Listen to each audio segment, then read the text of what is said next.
Obviously, we found you through your picture on social media. Have you been keeping track of things there as well? Absolutely.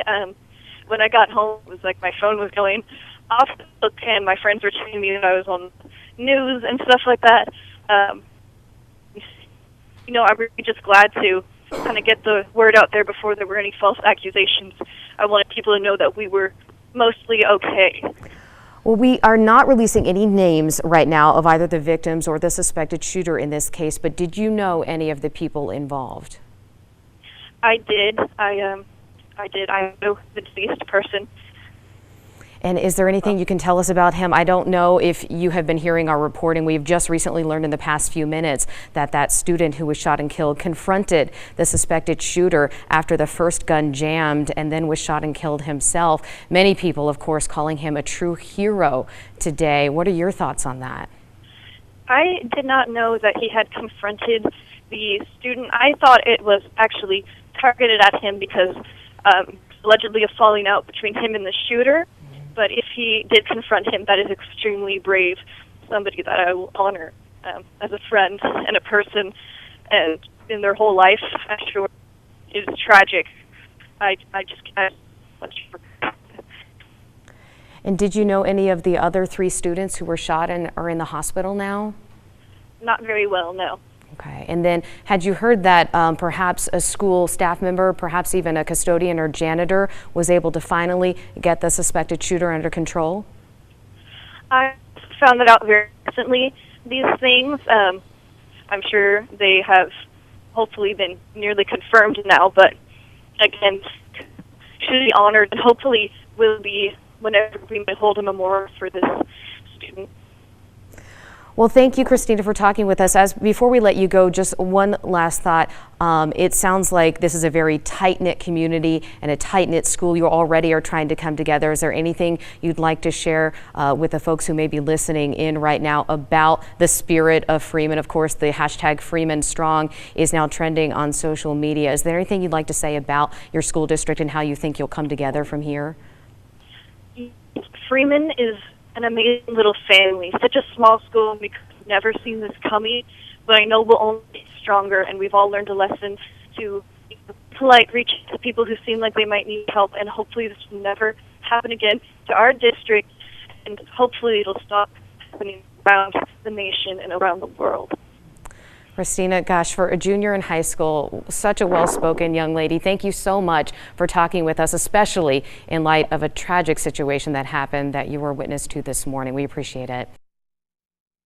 I have to tell you, we have interviewed now quite a few students who are 14, 15, 16 years old. I know. And they are just so aware and so grown up right now. Unfortunately, they have to be in this type of scenario. It's really sad, but it they are is very remarkably sad. composed. They are remarkably composed, and we heard about the one that where a victim was shot, and she got down and tried to assist and prayed over the student on the ground, and while the shooter walked by her, just the courage and the presence of mind, and again, just as you mentioned, the fact that they actually have to, they're just teenagers and they're growing up right now much sooner than they should.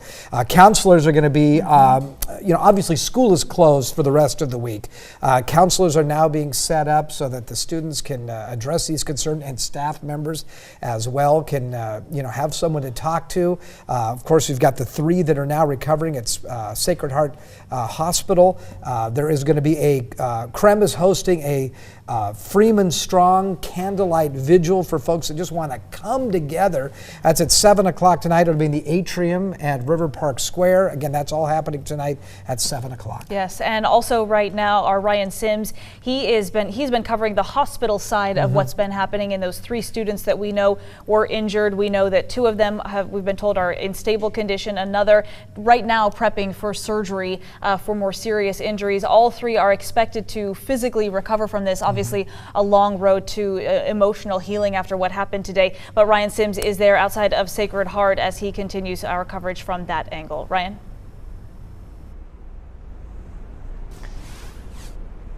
Yeah, Whitney, as you just mentioned, the one student who was, I guess, more badly hurt than the other two is going to be going into surgery. We're told sometime late this afternoon, early this evening. So a lot of prayers and support going to not only that student, but also that student's family. You got to really feel for the day that they have had as well, to get that call in the middle of the day saying that something awful has happened to your child. You can imagine the mad dash that they made here to this hospital. On that note, we have been highlighting really the calm and the serenity of Sacred Heart all day long.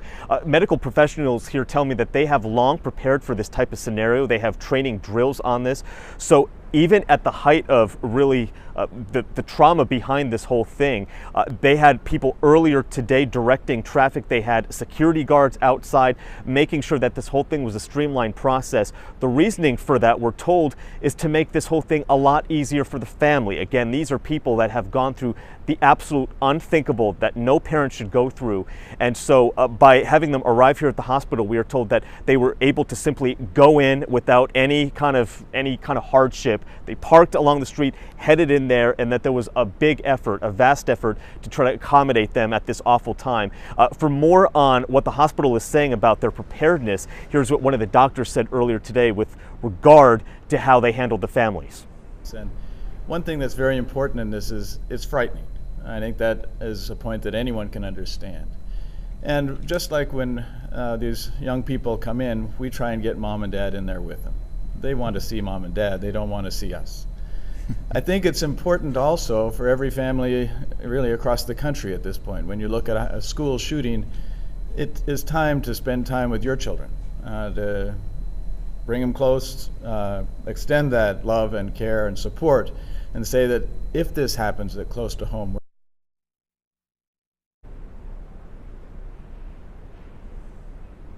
on a day like today, wise advice from a medical professional, a doctor who sees these types of trauma cases and has to interact with the families here. In terms of the other preparedness this morning, the actual trauma preparedness, we are told that they actually had 8 different hospital rooms prepared because, again, when those initial reports came out, there was no indication as to how many people were potentially wounded, even killed this morning. And so they had 8 different emergency beds and 8 different rooms prepared. Luckily, I guess if there is anything good to say about today, is that they did not need hardly any of those rooms, but there definitely was a concerted effort to be prepared for this type of scenario here. And from what we're seeing so far here at Sacred Heart, it has worked. Again, one of the victims is going to go into surgery any moment now. We are expecting an update generically on each of the members, each of the victims any minute now. So we will get that to you as soon as we know it. But for now, I'm Ryan Sims reporting live at Sacred Heart tonight.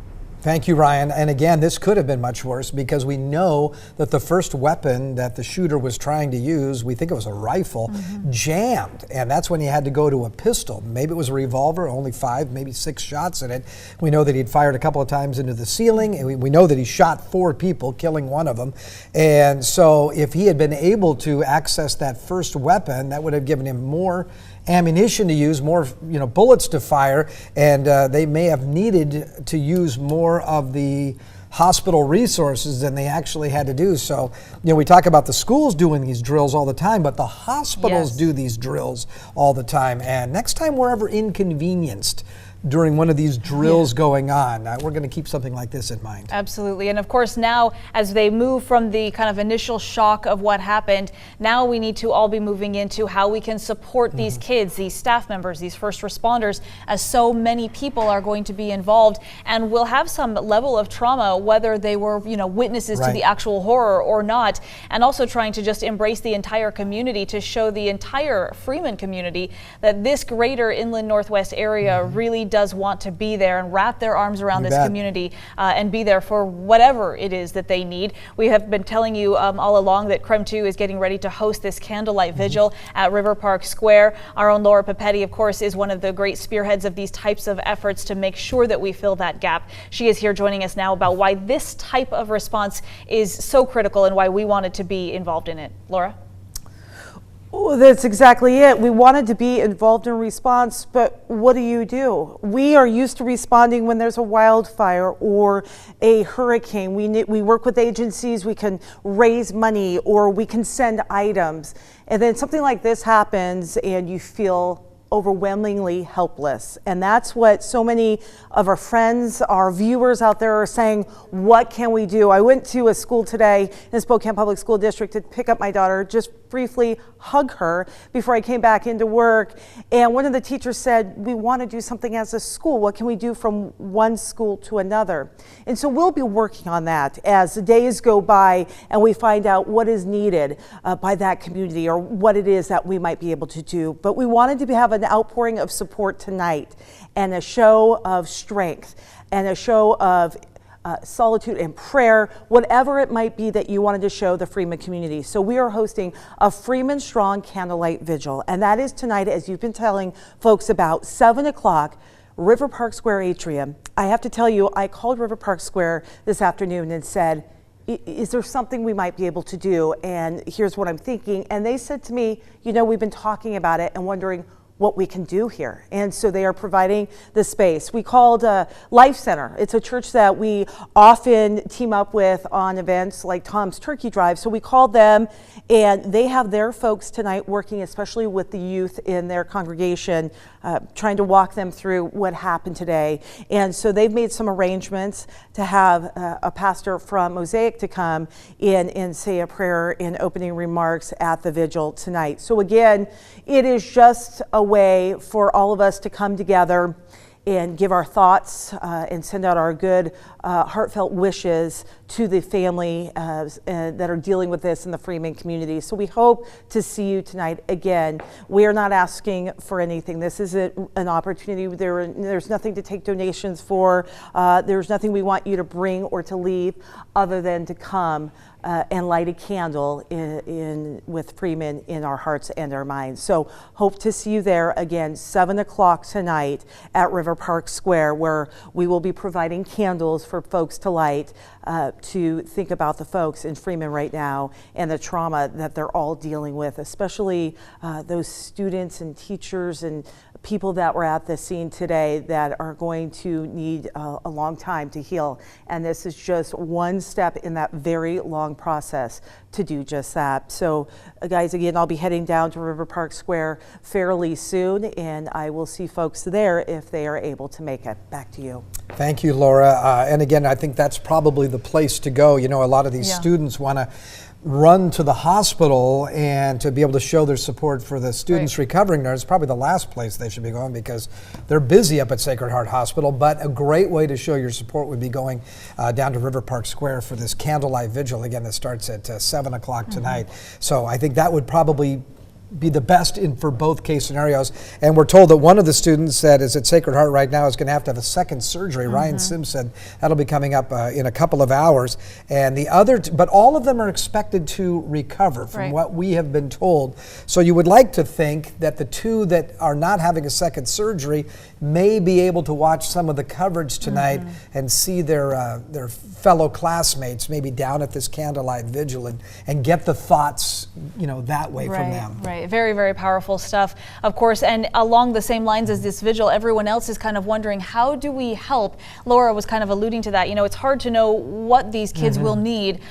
There is no one in this community, perhaps, who knows this better than Kevin Parker, former state representative, owner of Dutch Brothers, obviously. He actually was working at Columbine High School at the time of that monumental shooting, one that just really changed the entire landscape of this type of incident. He was there. He understands exactly what many of those kids are now going through and what will be needed. We have him live on the phone right now. Kevin, are you able to hear us? I can. Thank you, Jen. Kevin, thank you so much for taking the time to talk with us. It's hard to even understand what is going through the minds of these young people. Can you kind of explain to us what you saw and what you know that those kids at Freeman are going through tonight? Well, they're going to want to, the hard thing for parents is that they're going to want to be with their kids, and a lot of the kids at Freeman are going to want to be together. It's really important that they see each other, talk with each other, and are able to touch each other just to validate that, yes, you're okay, I'm okay, and in the immediate aftermath of Columbine, students really started to herd together, and they also formed herds in terms of where they were in the school. And so at Columbine, the place they gathered was our condo a lot, among some other places. But we noticed the kids that were in the library gathered together, the kids that were in the cafeteria gathered together, the kids that were off campus gathered together. And so in the next few days, probably starting tonight, it's going to be really important that the kids, that the students there connect with one another. So you're saying the people, because now they share a bond over kind of this shared trauma, and so what will they need moving forward, just from the community, in kind of ways that are good to react and ways that maybe we shouldn't react for these students? That's a really thoughtful question. I think one where we shouldn't react, and one of my convictions is the studies and all the research show that in school shootings, the shooters crave media attention. And so I put out a tweet earlier asking all media if there's one contribution that you can make, and there's a lot of them, but please don't mention the shooter's name, because we want this to be a community that develops a reputation of, if you're a shooter in this community, you are never spoken of in terms of media. You'll never get that attention. I can't emphasize how important that is. The other thing is they need places to gather. I know there's a big church there that might be a good place. I know that Chaps right off the Cheney Spokane, Celeste, the owner there, called me earlier today, and she's opening up her restaurant free for anyone in the Freeman community, students, teachers, family members, where they can come starting 9 a.m. tomorrow till 3 p.m. and they can have food for free, and that's a really comfortable place where they can sit inside and outside. They need places like that where they can gather, and students need to hear from their parents that, you know what, I know this is really hard and it's going to take a long time to get through this, but we are going to be okay, and you are going to get your life back. Kevin, going back to Columbine, what was your experience there? Why were you there? Were you a student? Were you working there? Yeah, I was actually an area director for an organization called Young Life, and I was not employed by Columbine. I was employed by Young Life. I was at Columbine that day, meeting a student for lunch. I spent a lot of time at Columbine the years before the shooting, the years after the shooting, and ironically, I was the only volunteer in the school that day, which was a little bit of a miracle because Columbine had such intense parental involvement. I was 25 years old. I was meeting a student for lunch, but I was the only non-staff member there. So you remember then vividly, you saw it, the chaos that ensues when one of these events actually occurs. Yeah, and it is chaotic, and it's hard, and it's scary, and I mean, the student who lost his life today, I mean, they will forever be remembered as a hero in this community. That student saved a lot of lives, and I think this community will be forever grateful. In the years since Columbine, what do you know is now in store for these students? I'm sure you know better than any of the rest of us how this has changed you for the rest of your life. Well, it's going to be really important at some point that they process this. And I noticed through Columbine, looking back so many years now, all the way back to 1999, it's really evident the students that sought counseling and the students that did not. And the students that sought counseling, generically speaking, this is not prescribed for every individual, but the students who really spent time processing and going to counseling are doing quite well today. And a lot of them live lives of meaning and doing things from EMT to educators, and you name it, and they're very focused on having professions that help others. I also, I went to counseling about a year after the shooting, and I'm so glad that I did, because the counselor really helped me process kind of what was I thinking and feeling, and how do I get my life back. And for me, I felt like every counseling session, I moved a step closer to getting my life back and knowing that everything was going to be okay again. And so I had a marvelous, a really meaningful experience, and so I always try and encourage people, don't shy away from counseling. It does play a pivotal role.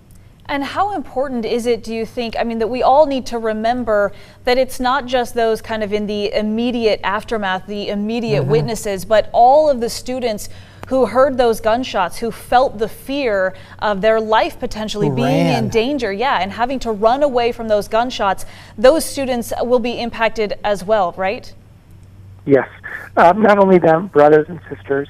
Every school around in the region today was impacted because they were on lockdown. Our little girls were talking about being on lockdown today, and they talked about how they were scared and they didn't know what was going on. And that was, at Wilson, not all the way in Rockford. And so family members, grandparents, brothers and sisters, moms and dads, and there are a lot of people who are victims of this and will have a lot of pain for a long time.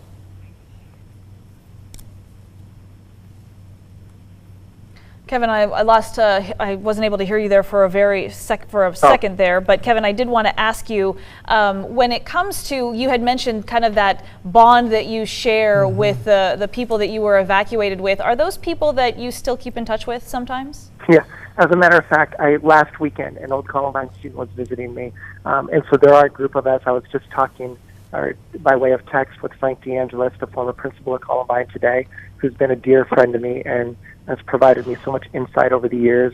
And I leaned on Frank heavily, and the Columbine students we're still pretty close together. Yes, and that is true for a lot of people. They are members of a club now that they never wanted to be a part of. Well, I think we got some great information from you, Kevin, especially in the insight that it seems that the students and staff members that get counseling seem to fare better after a period of time than folks who don't get the counseling. So I think our big message is to encourage everyone to have someone to talk to about this. And Kevin, we can't say how much we appreciate you taking the time to talk with us. Any kind of parting thoughts, whether it be to the parents or to the students themselves, or even just the rest of the community about how to move forward from here? Yeah, I think it's important that we don't forget the teachers in this process too. Yeah. I know they're not working tomorrow, but they will go back, and it won't be the same for them, and they will have fear and some concern going back, and it's just a reminder that teachers do so much more than what they signed up for. A teacher now is way different than a teacher in the 60s or 70s. Now they're expected to help save lives under these kind of circumstances. But for parents, to remind to truly cherish those moments and realize that dropping your kid off before and after school is significant, and then also that it will be okay in the long run, that they will heal and they will get their life back. That's a very important message. Wise words from Kevin Parker, former state representative, as well as owner of Dutch Brothers. We thank you very much. We certainly appreciate your insight, as it is so critical for us to understand how best to help these young people who survived a really serious trauma today. Well, no one would know more than Kevin Parker, having survived Columbine. And again, that was another idyllic community. Nobody thought that would happen in Columbine. Nobody thought it would happen in Moses Lake, and no one would have thought that it would happen in the beautiful little town located south of Spokane called Freeman. And Kevin, before we let you go, of course, one of the things that you do best through Dutch Brothers is kind of creating these events and ways for people to give back. Talk to us a little bit about what you have in store. No, I think we just lost Kevin, but I think they've got some Dutch Brothers Coffee. I think has got some fundraisers planned. As they always do. Yeah, that's kind of what we were getting to. And look at him; he doesn't even get that up front. You know what I mean? He just was all about the people, all about the kids, all about how we should handle certain things in presenting the information. Important. Very important, and we hear you. And that's one of the reasons that we've been very careful during this entire broadcast. There have been a lot of names of victims and conjecture out on social media and other news outlets, and we just weren't. We decided that. We actually talked to them that we were not going to do that until we actually got information from officials, because it affects people's lives, and it's just the right thing to do. One of the pieces of misinformation that was out there early on was that the victim was a female. Well, we know now it was a male, so we didn't report the gender of the student until the sheriff told us who it was, and so that's kind of what we're going to try to continue to do for you throughout the rest of the afternoon and the evening. Yeah, absolutely. We have team coverage on this. Obviously, we have several teams out there at Freeman High School. They've been talking to students. They've been talking to the officials. We've been talking to the first responders. Mark Hanrahan and Jane McCarthy have been out there. They've been talking to students. I want to quickly turn to them as they bring us the latest update. Mark and Jane. Whitney, Tom, good afternoon. Yeah, we're about 6 hours now since the shooting happened at 10:15 this morning. We're outside of Freeman High School. The scene has kind of changed from the scene of parents rushing to the scene to figure out what has happened and to try to be connected with their children. We've now moved on kind of to the investigation stage, so a lot of police remain here on the scene at this hour. Right. We've talked to several students today when they were streaming out of the school with their parents. One notable thing, a lot of tear-stained faces. Yeah, absolutely. By no shock at all. They were very upset. We talked with one young woman. Her name is Corey Thurman. She is a senior. Now, before we hear from her, I want to show you we're here outside Freeman High School, and if my colleague Jeff can kind of pan this way across these fields to the far left, Jeff will get to the elementary school. Now, this is where a lot of the students went as this shooting unfolded. Corey Thurman was one of them. We spoke with Corey and her mother, Lori, too. Well, hello, you two. We are outside the Freeman store, just shy of the high school right now. As we've mentioned already with our live coverage, a lot of parents coming and going, a lot of concerns on their faces. Joining us now is Corey Thurman and Lori Thurman. Now, Corey is a senior at the high school. Corey, walk us through what happened. So basically, you just walk in, it's a normal day, you don't think anything's happening. Everyone, is saying that some strange things are going on. I walked right by it. I saw it myself. I kind of laughed, honestly, like, what is happening? Like, this can't be real. Heard 3 gunshots and I just started running. So. Did you immediately recognize that they were gunshots? Yes, because I had seen him holding the gun. But if I hadn't seen him, I would have. It sounded like someone took their binder and slammed it on the ground. Like, that's what it sounded like. So you saw him holding a gun, but you didn't think that this was a real gun? No, it was in my head. I was what's going on? What's happening? Like, what am I seeing right now? Were you in the hallway? Can you kind of describe where you were at? Yeah, I was in the hallway. So I had just walked out of a classroom that I was in, and he was standing in the middle of the hallway, and I walked right past him. I'm sorry you saw that. First of all, what transpired after that? Where'd you go? What did everybody else do? Honestly, I felt like I was in a stampede. Everyone was running, screaming. I ran out the front doors of the high school and ran down to the elementary school. And then I went into a preschool classroom with a ton of other high schoolers that were running with me. And you're here with Mom right now. You must have been frantically trying to get in touch with her. Yeah. So I texted her as soon as I could. I didn't have any service, but I got on the school's Wi-Fi and I could text iPhones. So I texted everybody that I could. Yeah. And you said kids were passing their phones around because not everyone had one. Some people had already put their stuff away, like getting ready for the day, and didn't have anything on them. So, you just handed your phone to whoever didn't have one and let them make a phone call or a text to their parents. And I imagine, Freeman High School is a relatively small school. Mm-hmm. Is it the case where everyone knows who everyone is in the school? Yeah, so everyone knows everyone. So you recognized the person when you saw them with the gun? And was it a pistol they had? Or it was a bigger gun, but I heard that he had 2 with him. So I heard that the first one jammed up, and then that's when he pulled out the second one. But you were running. I was farther away when I heard the gunshots, so I was just out of there with everyone else. Uh-huh.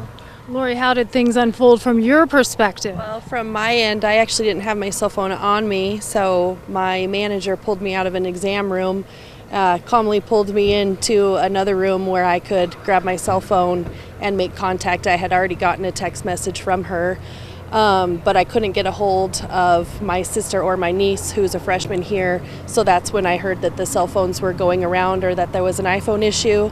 And some kids couldn't get out or didn't have their phone on them. So I know that a lot of parents were notified by the kids keeping their ground and making sure that parents and family members were at least aware, or the grade schoolers that don't have cell phones yet. So, Lori, unfortunately, school shootings in our society are something that we hear about quite often now. Mm-hmm. But for it to happen here at Freeman High School, never would have thought.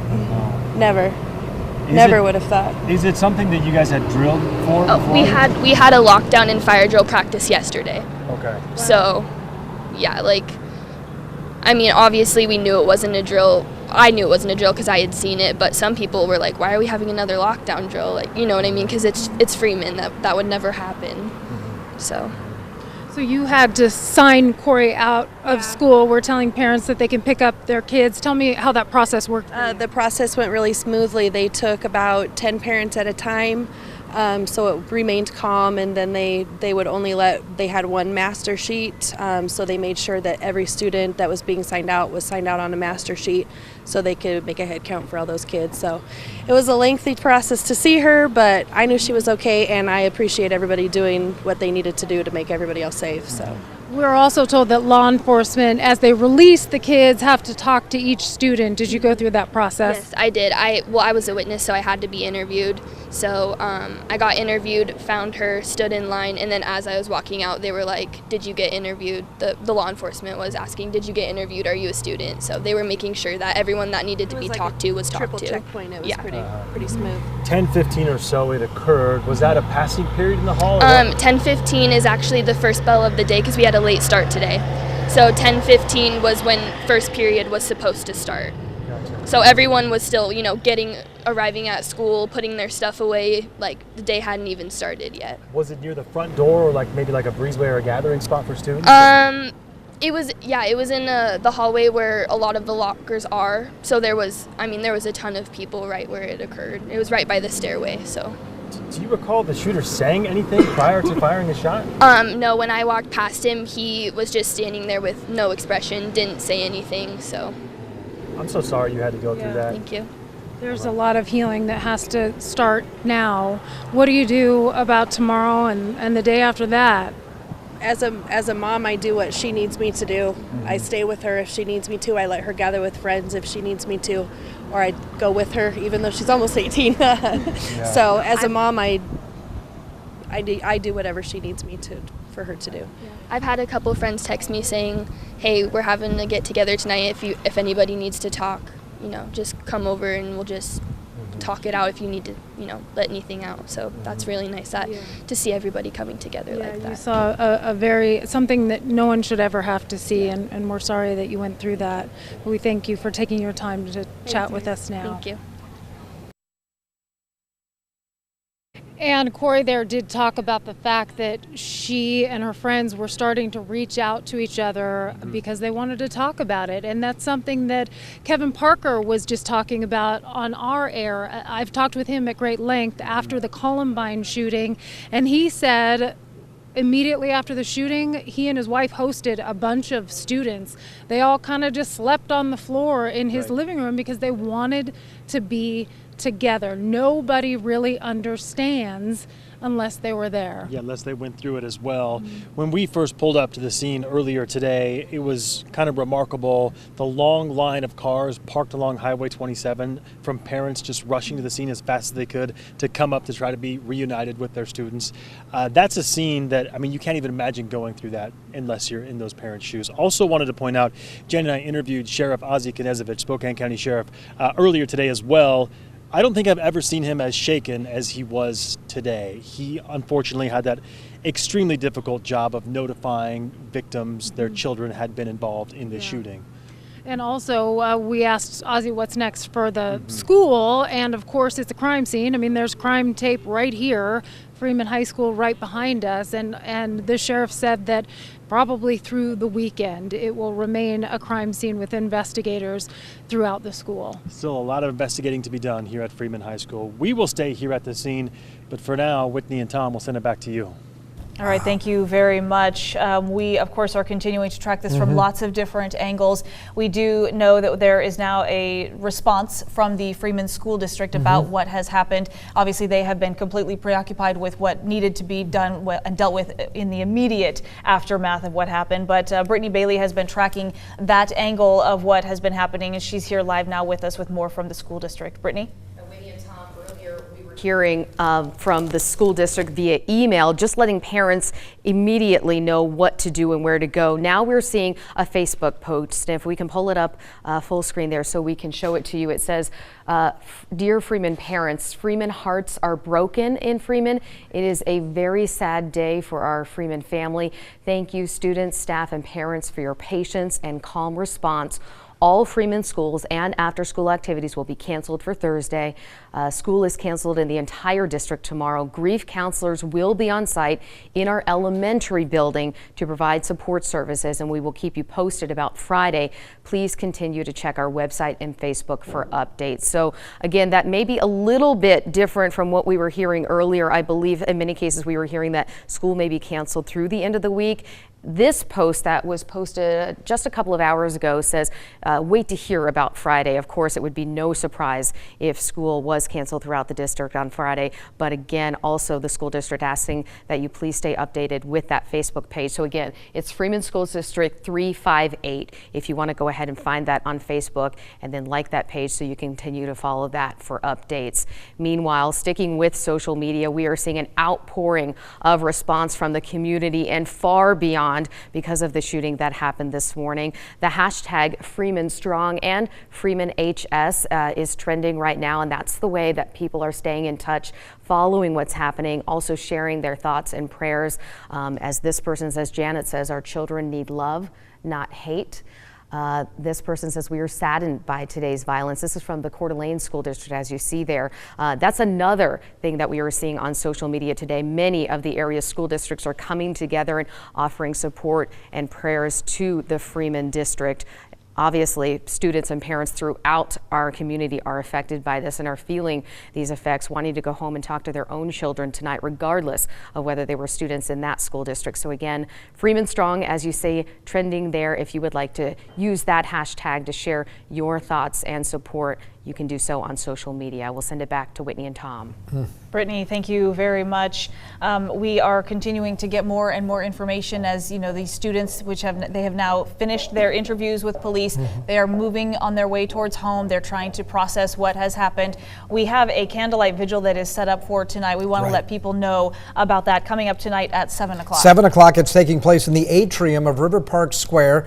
There will be different folks from around the areas. We understand that Life Center Church will be down there. I suspect there will be some district officials there as well, and of course lots of candles. And it's just we're also hoping that some of the students that wanted to maybe show support for the kids that are recovering at Sacred Heart Hospital may instead choose to go down to River Park Square at the atrium at 7 o'clock rather than being in the lobby of Sacred Heart Hospital. We just think that that might be a better situation for everyone involved. We know people want to reach out. But again, it'll all be happening tonight. That's at River Park Square in the atrium, 7 o'clock tonight. It is Kremtus put together this Freeman Strong candlelight vigil.